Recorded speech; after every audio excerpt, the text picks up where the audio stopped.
At my brother's wedding, my mom stole my $19,000 and kicked me out of the wedding, but when?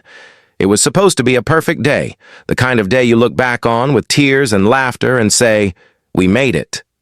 My brother Adam was marrying the love of his life, Jenna, at a vineyard estate just outside of Napa Valley. The sun was gold, the wine was flowing, and the air smelled of roses and champagne. I had flown in from Seattle the night before and brought with me a gift I had been saving for a long time. $19,000. Not a gift exactly, but a family repayment. Money I had held in my bank account after we sold our late grandmother's house. I had handled the closing process because no one else could. Mom said, "Hold it until we figure out how to divide it." That was 2 years ago. Then she started saying she'd let me keep it. Then she changed her mind. It was always a gray area, but I trusted her. After all, she was my mother. I had the check with me, made out to Adam and Jenna as a wedding gift, symbolizing new beginnings and family unity. I planned to give it to them after the speeches, but everything changed during the reception. It started with whispers. "You didn't bring your mother a gift?" Jenna's aunt asked me with an arched brow. "I thought this was Adam's day," I said with a shrug. She walked away with a smirk. Then Mom pulled me aside. "You're giving them money," she said flatly, her lipstick a deep shade of judgment. "So where's mine?" I blinked. "It's their wedding. I wanted to give them a good start." She stepped closer. "You said you'd give me that money when I needed it."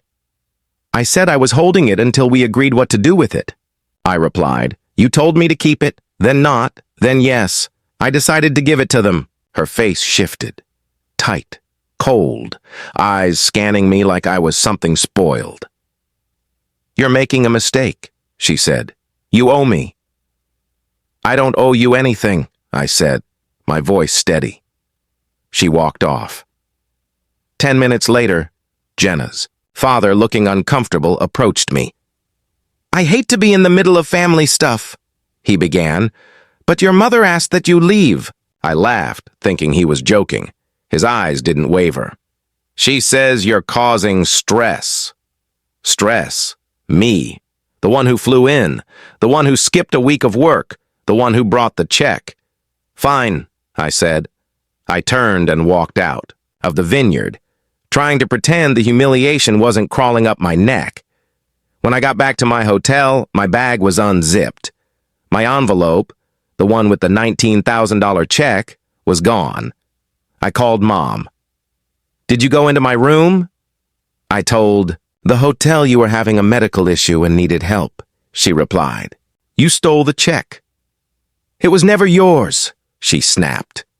I hung up, shaking with anger, betrayal, disbelief. I reported it to the police. They opened a case, but they weren't hopeful. Family money cases are always messy. No proof of theft, just a lot of pain. I didn't speak to her for 3 months. Then everything changed. One morning, I got a call from Adam. His voice was calm, quiet, and unlike anything I'd ever heard from him. "We need to talk," he said. We met at a diner halfway between his place and mine. He ordered black coffee.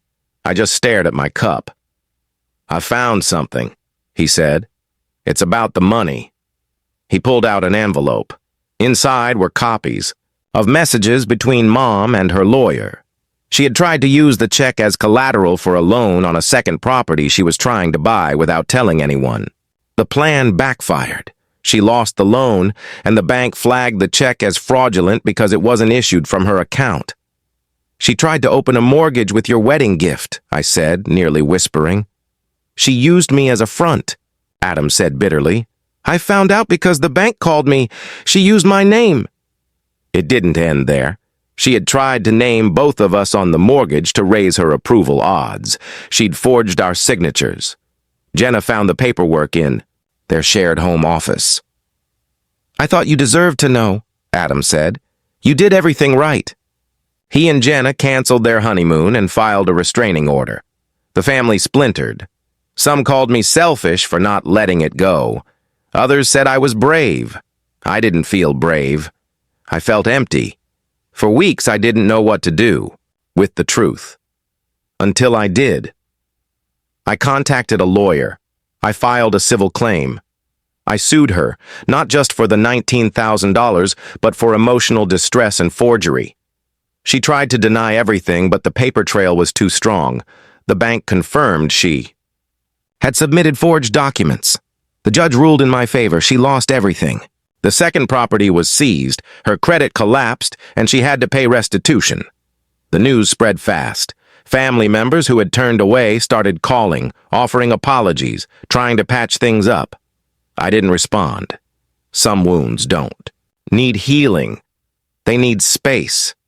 I thought I would feel triumphant, like some kind of justice warrior, but mostly I felt sad. Not because she lost, but because I had lost her long before that wedding day. She had chosen money over me, control over connection, manipulation over love.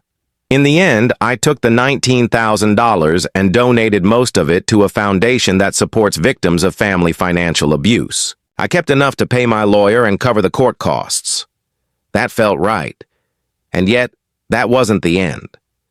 6 months later, I got a letter in the mail.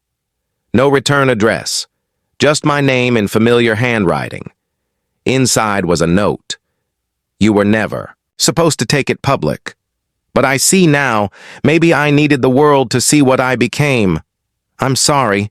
I hope someday you can forgive me. No name. No excuses. Just guilt on paper. I didn't know what to do with it at first. I folded it neatly and placed it in a box with other fragments of that chapter. The court papers, a copy of the forged mortgage, the canceled check. But I did know one thing. I had survived it. The betrayal. The shame, the loss, and in surviving, I found something more valuable than money or approval. I found peace, not the kind that comes from revenge or closure, but the kind that grows quietly when you stop needing people to change in order to be free.